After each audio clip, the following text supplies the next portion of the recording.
That famous book, When Bad Things Happen to Good People, by Rabbi Harold S. Kushner. And you know, Kushner made the point, like you did, that people have to be free, and that's why, so they can do bad things as well as good things, otherwise we'd be automatons. But so he kind of came up with, you know, then understanding God. Either God does not exist, God exists but is not good, he's not good, or God exists and is good but is not all powerful. And it seemed to be, I think, the one that he ended up with. How would we respond to that approach? Yeah, my dad had a little parable, you know, that he told. It was an adaptation, actually, of a rabbinical tale about heaven and hell, but he kind of switched it around to talk about suffering. And this is essentially how he told it. He said, you know, once upon a time, God created the entire world as a banquet table.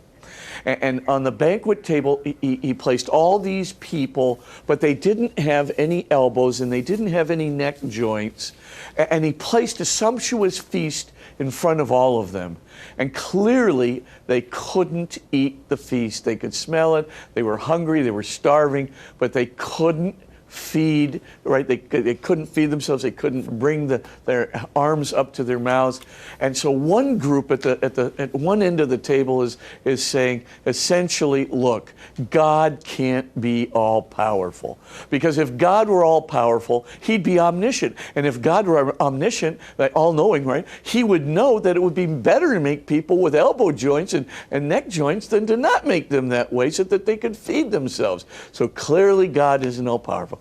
A second group is sitting by, and they go, no. If God exists and God is all powerful, you know, that makes sense to me. It's just that he's not all loving. God's not all loving because, of course, you know, if he were truly loving, then he would never have allowed us to suffer by giving us no elbows or neck joints. You know, we're just sitting here in front of this feast and starving.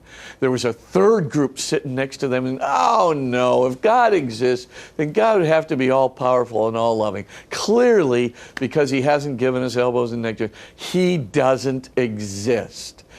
They, of course, didn't ask the question, well, where did we come from and where did the feast come from or anything like that. But let's suppose they were good Nietzscheans who just didn't bother to ask that question. But then there was a fourth group that was sitting at the very end of the table, and they stopped asking all the questions. They stopped kind of theorizing, and they looked across the table, and they saw that without elbows, they could pick the food up in front of their neighbor who was sitting across from them and feed them. And so at the very moment then of the challenge, looking beyond themselves, recognized that they could feed the other person, and love freely was born. And of course, that makes all the difference. But it was born in the midst of the challenge. It was born when the challenged us to move beyond ourselves.